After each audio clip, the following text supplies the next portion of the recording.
ಪಾಠದ ಅಭ್ಯಾಸ ಪ್ರಶ್ನೋತ್ತರಗಳನ್ನು ನೋಡೋಣ. ಎಲ್ಲ ಪಾಠದ ಪ್ರಶ್ನೋತ್ತರಗಳನ್ನು ಹಾಕಿದ್ದೀನಿ. SSLC ಕನ್ನಡ ಪ್ರಶ್ನೋತ್ತರ ಅಂತಾನೆ ಒಂದು ಪ್ಲೇಲಿಸ್ಟ್ ಲಿಂಕ್ ಇದೆ. ನಿಮ್ಮ ಎಲ್ಲ ವಿಷಯಗಳಲ್ಲಿನೂ ಕೂಡ ನಮ್ಮ ವಿಡಿಯೋಗಳಿದ್ದಾವೆ. ಅವುಗಳ ಪ್ಲೇಲಿಸ್ಟ್ ಲಿಂಕನ್ನು ಸಹಿತ ನಾನು ಸಜೆಸ್ಟ್ ಮಾಡಿದ್ದೀನಿ, ಅವುಗಳನ್ನು ನೋಡಿ ಅಂತ ಹೇಳ್ತಾ ವ್ಯಾಘ್ರಗೀತೆ ಪಾಠದ ಪ್ರಶ್ನೋತ್ತರಗಳನ್ನು ಶುರು ಮಾಡೋಣ. ಮೊದಲಿಗೆ ಗದ್ಯ ಪಾಠವನ್ನು ಬರೆದಿರ್ತಕ್ಕಂಥ ಸಾಹಿತಿ AN ಮೂರ್ತಿರಾವ್. ಪರಿಚಯ ತುಂಬಾ ಮೋಸ್ಟ್ ಇಂಪಾರ್ಟೆಂಟ್. ಹೊಸ ಕವಿ ಇದ್ದಾರೆ, ಹೊಸ ಸಾಹಿತಿ ಇದ್ದಾರೆ, ಪರೀಕ್ಷೆಗೆ ಬಂದರೆ ಬರ್ಬೋದು. AN ಮೂರ್ತಿರಾವ್ ಅವರು ಕ್ರಿಸ್ತಶಕ 1900ರಲ್ಲಿ ಮಂಡ್ಯ ಜಿಲ್ಲೆಯ ಅಕ್ಕಿ ಹೆಬ್ಬಾಳಿನಲ್ಲಿ ಜನಿಸಿದರು. ಇವರು ಹಗಲುಗನಸುಗಳು, ಅಪರ ವಯಸ್ಕನ ಅಮೆರಿಕ ಯಾತ್ರೆ, ಚಂಡಮಾರುತ, ಮಿನುಗು ಮಿಂಚು, ಪೂರ್ವ ಸೂರಿಗಳೊಡನೆ ಮೊದಲಾದ ಕೃತಿಗಳನ್ನು ಬರೆದಿದ್ದಾರೆ. ಇವರ ಚಿತ್ರಗಳು, ಪತ್ರಗಳು ಕೃತಿಗೆ ಕೇಂದ್ರ ಸಾಹಿತ್ಯ ಅಕಾಡೆಮಿ ಪ್ರಶಸ್ತಿ ಮತ್ತು ದೇವರು ಎಂಬ ಕೃತಿಗೆ ಪಂಪ ಪ್ರಶಸ್ತಿ ದೊರೆತಿದೆ. ಪ್ರಸ್ತುತ ವ್ಯಾಘ್ರಗೀತೆ ಗದ್ಯ ಭಾಗವನ್ನು ಇವರ ಸಮಗ್ರ ಲಲಿತ ಪ್ರಬಂಧಗಳಿಂದ ಆಯ್ದುಕೊಳ್ಳಲಾಗಿದೆ. ಅಭ್ಯಾಸ ಪ್ರಶ್ನೋತ್ತರಗಳು. ಒಂದೊಂದು ವಾಕ್ಯದಲ್ಲಿ ಉತ್ತರಿಸಿರಿ. ಮೊದಲ ಪ್ರಶ್ನೆ, ಭಗವದ್ಗೀತೆಯನ್ನು ರಚಿಸಿದವರು ಯಾರು? ಉತ್ತರ, ಭಗವದ್ಗೀತೆಯನ್ನು ರಚಿಸಿದವರು ಮಹರ್ಷಿ ವೇದವ್ಯಾಸರು. ಪ್ರಶ್ನೆ 2, ಹುಲಿಗೆ ಪರಮಾನಂದವಾಗಲು ಕಾರಣವೇನು? ಉತ್ತರ, ಶಾನುಭೋಗರ ದುಂಡು ದುಂಡಾದ ಶರೀರವನ್ನು ಕಂಡು ಹುಲಿಗೆ ಪರಮಾನಂದವಾಯಿತು. ಪ್ರಶ್ನೆ 3, ಶಾನುಭೋಗರಿಗೆ ತಲೆ ಸುತ್ತಲು ಕಾರಣವೇನು? ಉತ್ತರ, ಹಿಂದಿನಿಂದ ಹುಲಿ ಮೈಮೇಲೆ ಎರಗುವುದಿಲ್ಲ ಎಂದರಿತಿದ್ದ ಶಾನುಭೋಗರು ಅದಕ್ಕೆ ಬೆನ್ನು ತಿರುಗಿಸಿ ನಡೆಯುವುದು ಹುಲಿಯು ಅವರ ಮುಂಭಾಗಕ್ಕೆ ಬಂದು ಮೇಲೆರಗಬೇಕೆಂದು ಮಾಡುವ ಪ್ರಯತ್ನದ ಪುನರಾವರ್ತನೆ 5-6 ಬಾರಿ ನಡೆದು ದನಿವಾದ ಶಾನುಭೋಗರಿಗೆ ತಲೆ ಸುತ್ತಲು ಆರಂಭಿಸಿತು. ಪ್ರಶ್ನೆ 4, ಶಾನುಭೋಗರ ಬ್ರಹ್ಮಾಸ್ತ್ರ ಯಾವುದು? ಉತ್ತರ, ಶಾನುಭೋಗರ ಬ್ರಹ್ಮಾಸ್ತ್ರ ಅವರ ಬಳಿಯಲ್ಲಿದ್ದ ಖಿರ್ದಿ ಪುಸ್ತಕ. ಪ್ರಶ್ನೆ 5, ಹಸಿದು ಮಲಗಿದ್ದ ಹುಲಿಯು ಏನೆಂದು ಯೋಚಿಸಿತು? ಉತ್ತರ, ವಿಧಿ ತನ್ನ ಆಹಾರಕ್ಕೆ ಏನನ್ನು ಒದಗಿಸುವುದೋ ಎಂದು ಹಸಿದು ಮಲಗಿದ್ದ ಹುಲಿಯು ಯೋಚಿಸಿತು. ಮುಂದಿನ ಮುಖ್ಯ ಪ್ರಶ್ನೆ 3-4 ವಾಕ್ಯಗಳಲ್ಲಿ ಉತ್ತರಿಸಿರಿ. ಮೊದಲ ಪ್ರಶ್ನೆ, ಮದಲಿಂಗನ ಕಣಿವೆಯಲ್ಲಿ ಬರುವಾಗ ಶಾನುಭೋಗರು ಏನೆಂದು ಯೋಚಿಸಿದರು? ಉತ್ತರ, ರೈತರಿಂದ ಸಂಗ್ರಹಿಸಿದ ಕಂದಾಯದ ಮೊತ್ತವನ್ನು ಚಿಕ್ಕನಾಯಕನಹಳ್ಳಿಯಲ್ಲಿರುವ ಖಜಾನೆಗೆ ಕಟ್ಟಿ ಅಲ್ಲಿದ್ದ ಸ್ನೇಹಿತರನ್ನ ನೋಡಿಕೊಂಡು ಶಾನುಭೋಗರು ವಾಪಸ್ಸು ಹೊರಡಬೇಕೆನ್ನುವಷ್ಟರಲ್ಲಿ ಸಂಜೆ 6 ಗಂಟೆಯಾಗಿತ್ತು. ಅವರು ಮರಳಿ ತಮ್ಮ ಹಳ್ಳಿಯನ್ನ ತಲುಪಬೇಕಾದರೆ ಮದಲಿಂಗನ ಕಣಿವೆಯನ್ನು ದಾಟಿ ಹೋಗಬೇಕಿತ್ತು. ಕಾಡು ದಾರಿ. ಆದರೂ ಬೆಳದಿಂಗಳು ದಿನ ಸ್ವಲ್ಪ ದೊಡ್ಡ ಹೆಜ್ಜೆ ಹಾಕಿದರೆ ಊಟದ ಹೊತ್ತಿಗೆ ಊರು ಸೇರಿಕೊಳ್ಳಬಹುದು ಎಂದು ಶಾನುಭೋಗರು ಯೋಚಿಸಿದರು. ಮುಂದಿನ ಪ್ರಶ್ನೆ 2, ಹುಲಿಯು ಹಿಂದಿನಿಂದ ಹಾರಿ ಕೊಲ್ಲದಿರಲು ಕಾರಣಗಳೇನು? ಉತ್ತರ, ಭರತಖಂಡದ ಹುಲಿಗಳು ಹಿಂದಿನಿಂದ ಹಾರಿ ಕೊಲ್ಲುವುದಿಲ್ಲ. ಶತ್ರುವನ್ನಾದರೂ ಸರಿಯೇ, ಆತ ಬೆನ್ನು ತಿರುಗಿಸಿರುವಾಗ ಕೊಲ್ಲುವುದು ಧರ್ಮವಲ್ಲವೆಂದು ಹುಲಿಯ ಅಭಿಪ್ರಾಯ.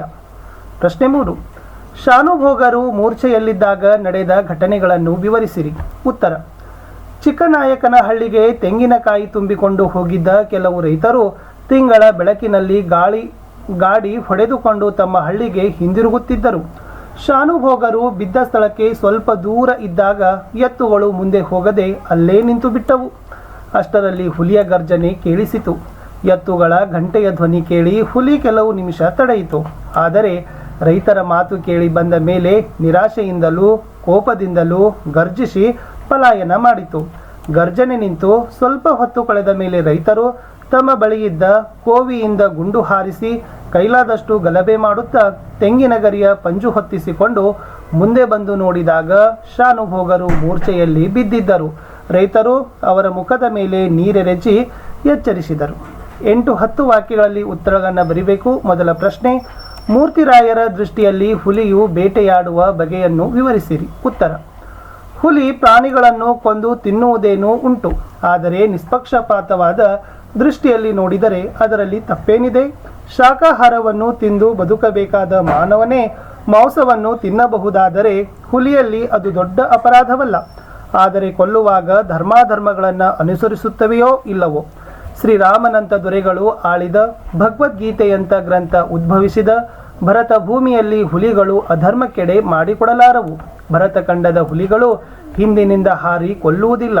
ಶತ್ರುವನ್ನಾದರೂ ಸರಿಯೇ, ಆತ ಬೆನ್ನು ತಿರುಗಿಸಿರುವಾಗ ಕೊಲ್ಲುವುದು ಧರ್ಮವಲ್ಲ ಎಂದಿರಬಹುದು. ನಿಶಬ್ದವಾಗಿ ಪ್ರಾಣಿಯ ಹಿಂದಕ್ಕೆ ನಡೆದು ಅನಂತರ ಅವರ ಮುಂಭಾಗಕ್ಕೆ ನೆಗೆದು ಕೂಡಲೇ ತಿರುಗಿ ಪ್ರಾಣಿಯ ಮೇಲೆ ಬೀಳುತ್ತವೆ. ಖಂಡವಿದಕೋ, ಮಾಂಸವಿದಕೋ, ಗುಂಡಿಗೆಯ ಬಿಸಿ ರಕ್ತವಿದಕೋ ಎಂದು ಹಸುವು ಹೇಳಿದರೂ ಬಾಯಿ ಚಪ್ಪರಿಸಿಕೊಂಡು ಹಸುವನ್ನು ತಿನ್ನದೆ ಸತ್ಯವ್ರತೆಯಾದ ಪುಣ್ಯಕೋಟಿಯನ್ನು ತಿನ್ನಲೊಲ್ಲದ ಹುಲಿರಾಯನ ಆ ಪವಿತ್ರ ಕತೆ ಇಂದಿನ ಹುಲಿಗಳಿಗೆ ಆದರ್ಶ. ಆದ್ದರಿಂದ ಅವು ಅಧರ್ಮಕ್ಕೆ ಎಂದೂ ಕೈ ಹಾಕುವುದಿಲ್ಲ ಎಂದು ಮೂರ್ತಿರಾಯರು ಹುಲಿ ಬೇಟೆಯಾಡುವ ಬಗೆಯನ್ನು ವಿವರಿಸಿದ್ದಾರೆ. ಪ್ರಶ್ನೆ 2. ಶಾನುಭೋಗರನ್ನು ರಕ್ಷಿಸಿದ್ದುದು ಖಿರ್ದಿ ಪುಸ್ತಕವೇ, ಹುಲಿಯ ಧರ್ಮವೇ? ಸಮರ್ಥನೆಯೊಂದಿಗೆ ವಿವರಿಸಿರಿ. ಉತ್ತರ: ಶಾನುಭೋಗರಿಗೆ ಖಿರ್ದಿ ಪುಸ್ತಕ ಕೇವಲ ಜೀವನಾಧಾರವಲ್ಲ, ಅದು ಅವರ ರಾಜಭಕ್ತಿಯ ಲಾಂಛನ. ಖಜಾನೆಗೆ ರೈತರ ಕಂದಾಯದ ಹಣವನ್ನು ಕಟ್ಟಿ ಶಾನುಭೋಗರು ತಮ್ಮ ಹಳ್ಳಿಗೆ ಮರಳುತ್ತಿದ್ದ ಸಮಯದಲ್ಲಿ ಕಾಡಿನಲ್ಲಿ ಅವರು ಬರುತ್ತಿದ್ದಾಗ ಹುಲಿಯೊಂದು ಅವರನ್ನು ಬೇಟೆಯಾಡಲು ಹೊಂಚು ಹಾಕಿತು. ಹುಲಿಗಳು ಹಿಂದಿನಿಂದ ಮೇಲೆ ಬೀಳುವುದಿಲ್ಲವೆಂದು ಅರಿತಿದ್ದ ಶಾನುಭೋಗರು ಉಪಾಯವಾಗಿ ಹುಲಿಗೆ ಬೆನ್ನು ತಿರುಗಿಸಿ ನಡೆದು ದಣಿದರು. ಆ ವಿಪತ್ತಿನ ಸನ್ನಿವೇಶದಲ್ಲಿ ಅವರಿಗೆ ನೆನಪಾಗಿದ್ದು ಅವರ ಬಳಿಯಿದ್ದ ಖಿರ್ದಿ ಪುಸ್ತಕ.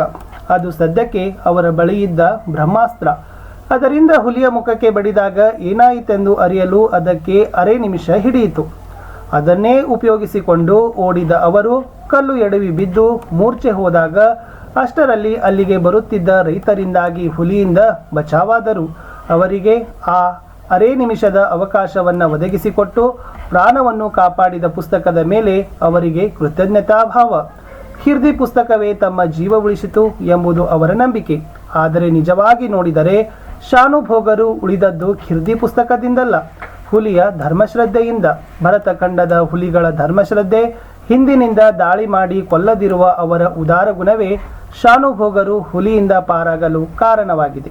ಮುಂದಿನ ಮುಖ್ಯ ಪ್ರಶ್ನೆಗಳು: ಸಂದರ್ಭದೊಂದಿಗೆ ಸ್ವಾರಸ್ಯವನ್ನು ಬರೆಯಿರಿ. ಮೊದಲ ವಾಕ್ಯ: ಖಂಡವಿದೆಕೋ, ಮಾಂಸವಿದೆಕೋ, ಗುಂಡಿಗೆಯ ಬಿಸಿ ರಕ್ತವಿದೆಕೋ? ಎಸ್. ಆಯ್ಕೆ: ಈ ಮೇಲಿನ ವಾಕ್ಯವನ್ನು ಎನ್ ಮೂರ್ತಿರಾಯರು ಬರೆದ ಸಮಗ್ರ ಲಲಿತ ಪ್ರಬಂಧಗಳು ಎಂಬ ಸಂಕಲನದಿಂದ ಆರಿಸಲಾದ ವ್ಯಾಘ್ರಗೀತೆ ಎಂಬ ಗದ್ಯಭಾಗದಿಂದ ಆಯ್ದುಕೊಳ್ಳಲಾಗಿದೆ.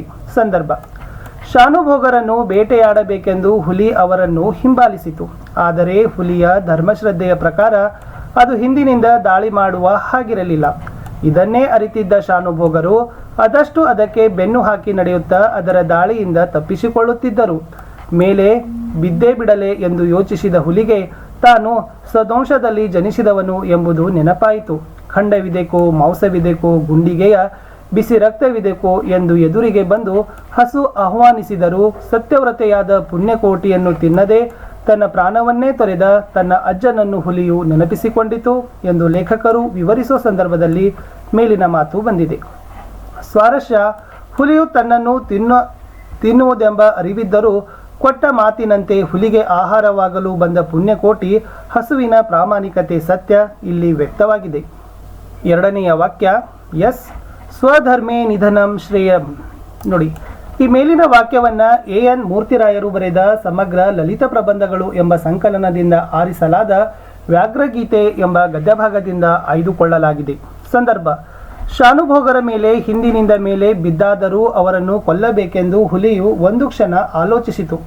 ಆ ಸಂದರ್ಭದಲ್ಲಿ ಅದಕ್ಕೆ ಪುಣ್ಯಕೋಟಿಯ ಸತ್ಯತೆಯನ್ನು ಮೆಚ್ಚಿ ತನ್ನ ಪ್ರಾಣವನ್ನು ಬಿಟ್ಟ ತನ್ನ ವಂಶದ ಹಿರಿಯ ಹುಲಿಯ ನೆನಪಾಯಿತು. ಅಂಥ ಹುಲಿಯ ಮೊಮ್ಮಗನಾಗಿ ಹುಟ್ಟಿ ತಾನು ಆ ಧರ್ಮಕ್ಕೆ ಕೈ ಹಾಕುವುದೇ ಎಂದು ಆಲೋಚಿಸಿದ ಹುಲಿಗೆ ಭಗವದ್ಗೀತೆಯಲ್ಲಿ ಬಂದಿರುವ ಮೇಲಿನ ವಾಕ್ಯ ನೆನಪಾಯಿತು ಎಂದು ಲೇಖಕರು ಹೇಳಿದ್ದಾರೆ. ಸ್ವಾರಸ್ಯ: ಪ್ರತಿಯೊಬ್ಬರೂ ತಮ್ಮ ತಮ್ಮ ಧರ್ಮವನ್ನು ಪಾಲಿಸಿದರೆ ಯಶಸ್ಸು ಸಿಗುವುದು. ಕುಲಧರ್ಮಕ್ಕೆ ಅಪಚಾರವೆಸಗಬಾರದು ಎಂಬ ತತ್ವ ಇಲ್ಲಿ ವ್ಯಕ್ತವಾಗಿದೆ. ಮೂರನೇ ವಾಕ್ಯ: ದೇವರೇ ಮರ ಹತ್ತುವಷ್ಟು ಅವಕಾಶ ಕರುಣಿಸು. ಉತ್ತರ. ಆಯ್ಕೆ: ಈ ಮೇಲಿನ ವಾಕ್ಯವನ್ನು ಎನ್ ಮೂರ್ತಿರಾಯರು ಬರೆದ ಸಮಗ್ರ ಲಲಿತ ಪ್ರಬಂಧಗಳು ಎಂಬ ಸಂಕಲನದಿಂದ ಆರಿಸಲಾದ ವ್ಯಾಘ್ರಗೀತೆ ಎನ್ನುವ ಗದ್ಯಭಾಗದಿಂದ ಆಯ್ದುಕೊಳ್ಳಲಾಗಿದೆ. ಸಂದರ್ಭ: ಶಾನುಭೋಗರು ಹುಲಿಗೆ ಬೆನ್ನು ಹಾಕಿ ಅದರ ಆಕ್ರಮಣವನ್ನು ತಪ್ಪಿಸಿಕೊಳ್ಳಲು ಸಾಕಷ್ಟು ಪ್ರಯತ್ನಿಸಿ ನಡೆದು ಸುಸ್ತಾದರು. ಕೊನೆಗೆ ಅವರಿಗೆ ನೆನಪಾಗಿದ್ದು ಅವರ ಬಳಿಯಲ್ಲಿದ್ದ ಖಿರ್ದಿ ಪುಸ್ತಕ. ಅದನ್ನು ಪ್ರಯೋಗಿಸಿ ಅದರಿಂದ ಹುಲಿಯ ಗಮನ ಸ್ವಲ್ಪವಾದರೂ ಚಲಿಸಿದರೆ ಅಷ್ಟರಲ್ಲಿ ಸಮೀಪದ ಮರಕ್ಕೆ ಹಾರಿ ಮೇಲಕ್ಕೇರಬಹುದೆಂದು ಯೋಚಿಸಿ ಪುಸ್ತಕವನ್ನು ಹುಲಿಯ ಮುಖಕ್ಕೆ ಬೀಸಿದರು. ಬಳಲಿಕೆಯಿಂದ ಜಡವಾಗಿದ್ದ ಮನಸ್ಥಿತಿಯಲ್ಲಿದ್ದ ಹುಲಿಗೆ ಏನಾಯಿತೆಂದು ಅರಿಯಲು ಅರೆ ನಿಮಿಷ ಬೇಕಾಯಿತು. ಆಗ ಶಾನುಭೋಗರು ಮೇಲಿನಂತೆ ಯೋಚಿಸುತ್ತಾ ಒಂದೇ ಉಸಿರಿನಲ್ಲಿ ಮರದ ಕಡೆ ಧಾವಿಸಿದರು. ಸ್ವಾರಸ್ಯ: ಜೀವ ಉಳಿಸಿಕೊಳ್ಳಲು ಒಂದು ಅವಕಾಶ ಸಿಕ್ಕರೆ ಸಾಕು, ಬದುಕಿದೆನಾದರೆ ಮುಂದೇನಾದರೂ ಸಾಧಿಸಬಹುದು ಎಂಬುದು ಮೇಲಿನ ವಾಕ್ಯದ ಸ್ವಾರಸ್ಯವಾಗಿದೆ. 4ನೇ ವಾಕ್ಯ, ನಾನು ಮುಖ ಮೇಲಾಗಿ ಬಿದ್ದಿದ್ದೇನೆ. ಆಯ್ಕೆ. ಈ ಮೇಲಿನ ವಾಕ್ಯವನ್ನು ಎನ್ ಮೂರ್ತಿರಾಯರು ಬರೆದ ಸಮಗ್ರ ಲಲಿತ ಪ್ರಬಂಧಗಳು ಎಂಬ ಸಂಕಲನದಿಂದ ಆರಿಸಲಾದ ವ್ಯಾಘ್ರಗೀತೆ ಎಂಬ ಗದ್ಯಭಾಗದಿಂದ ಆಯ್ದುಕೊಳ್ಳಲಾಗಿದೆ. ಸಂದರ್ಭ: ಹುಲಿಯಿಂದ ತಪ್ಪಿಸಿಕೊಳ್ಳಬೇಕೆಂದು ಶಾನುಭೋಗರು ತಮ್ಮ ಬಳಿ ಇದ್ದ ಖಿರ್ದಿ ಪುಸ್ತಕವನ್ನು ಅದರ ಮುಖಕ್ಕೆ ಬೀಸಿದರು. ಅದು ಗಾಬರಿಯಾಗಿದ್ದ ಸಂದರ್ಭ ಬಳಸಿ ಓಡಿ ಹೋಗುತ್ತಿದ್ದಾಗ ಕಲ್ಲು ಎಡವಿ ಬಿದ್ದು ಮೂರ್ಛೆ ಹೋದರು.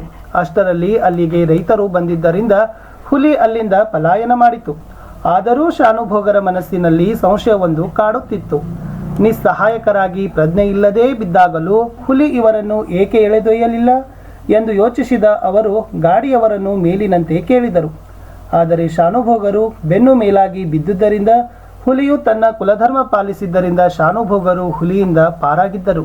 ಸ್ವಾರಸ್ಯ: ಹುಲಿಯು ಅವಕಾಶ ಸಿಕ್ಕಿದರೂ ತನ್ನನ್ನು ಏಕೆ ತಿನ್ನಲಿಲ್ಲ ಎಂದು ಯೋಚಿಸಿದ ಶಾನುಭೋಗರು ಹುಲಿಯು ತನ್ನ ಧರ್ಮವನ್ನು ಪಾಲಿಸಿರಬಹುದೆಂಬ ಅನುಮಾನದಿಂದ ಮೇಲಿನಂತೆ ಕೇಳಿದ್ದಾರೆ.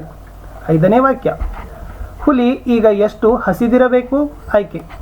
ಈ ಮೇಲಿನ ವಾಕ್ಯವನ್ನು ಎನ್ ಮೂರ್ತಿರಾಯರು ಬರೆದ ಸಮಗ್ರ ಲಲಿತ ಪ್ರಬಂಧಗಳು ಎಂಬ ಸಂಕಲನದಿಂದ ಆರಿಸಲಾದ ವ್ಯಾಘ್ರಗೀತೆ ಎನ್ನುವ ಗದ್ಯಭಾಗದಿಂದ ಆಯ್ದುಕೊಳ್ಳಲಾಗಿದೆ. ಸಂದರ್ಭ: ಬೇಟೆಯಾಡುವ ಉದ್ದೇಶದಿಂದ ತಮ್ಮನ್ನು ಹಿಂಬಾಲಿಸಿದ ಹುಲಿಯಿಂದ ತಪ್ಪಿಸಿಕೊಂಡ ಶಾನುಭೋಗರು ಕುಡಿದ ನೀರು ಅಲುಗದ ಹಾಗೆ, ಅಲ್ಲದಿದ್ದರೂ ಜೀವ ಸಹಿತ ಮನೆ ಸೇರಿಕೊಂಡರು. ರಸದೂಟವನ್ನು ಮಾಡಿದರು. ಆ ಸಂದರ್ಭದಲ್ಲಿ ಅವರು ಹುಲಿಯನ್ನ ಮೇಲಿನಂತೆ ನೆನಪಿಸಿಕೊಂಡರು.